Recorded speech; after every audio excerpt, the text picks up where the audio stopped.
Class 11 accountancy के students final accounts with adjustment के अंदर इन तीन एडजस्टमेंट का खास रूप से ध्यान दें। आपको एग्जाम में इससे रिलेटेड जरूर पूछा जाता है। यहाँ मैंने आपको तीन सिचुएशन दी है और तीनों में डिफरेंट कॉन्सेप्ट लग रहा है। तो आइए देखते हैं। सबसे पहले वेजेस 33,000 बी का डायरेक्ट एक्सपेंस क्रेडिट में आने वाला है।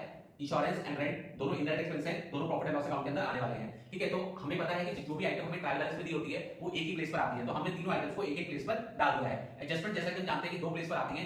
Adjustment number 1 wages has been paid for 11 months. Wages 11 months के लिए पे किया गया है। इट मींस ये जो अमाउंट है 11 मंथ्स का पे किया गया है, 1 मंथ का वेजेस आउटस्टैंडिंग है। तो हम यहां पर ऐड कर देंगे प्लस आउटस्टैंडिंग वेजेस। एक मंथ का 33 डिवाइड बाय 11 करके हमें पता चल जाएगा कि 1 मंथ का 3000 आउटस्टैंडिंग है, तो इट मींस यहां आ जाएगा 36,000। और एक मंथ का जो आउटस्टैंडिंग है वो हम लायबिलिटी में दिखा देंगे, outstanding wages 3000 rupees. Next adjustment पर आते हैं। Insurance has been paid up to 31 July 2025।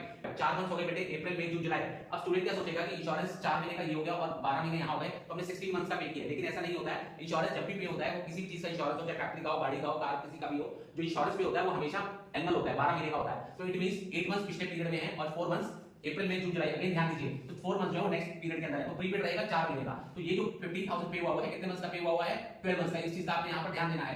जो प्रीपेड इंश्योरेंस आप यहां से माइनस कर देंगे। प्रीपेड इंश्योरेंस का अमाउंट निकालने के लिए आप क्या करेंगे? 15,000 डिवाइड बाय 12, जिससे वो 1 महीने का आ जाएगा। 4 से डिवाइड करेंगे वो 3 मंथ्स का, 4 मंथ्स का आपका आ जाएगा। तो ये अमाउंट आपका आ जाएगा 5,000 रुपीस। ठीक है, अगेन कैसे मैं यहां लिख देता हूं 15,000 डिवाइडेड बाय 12 मल्टीप्लाई बाय 4। ठीक है, तो 5,000 रुपीस यहां पर आ जाएगा आपका 10,000।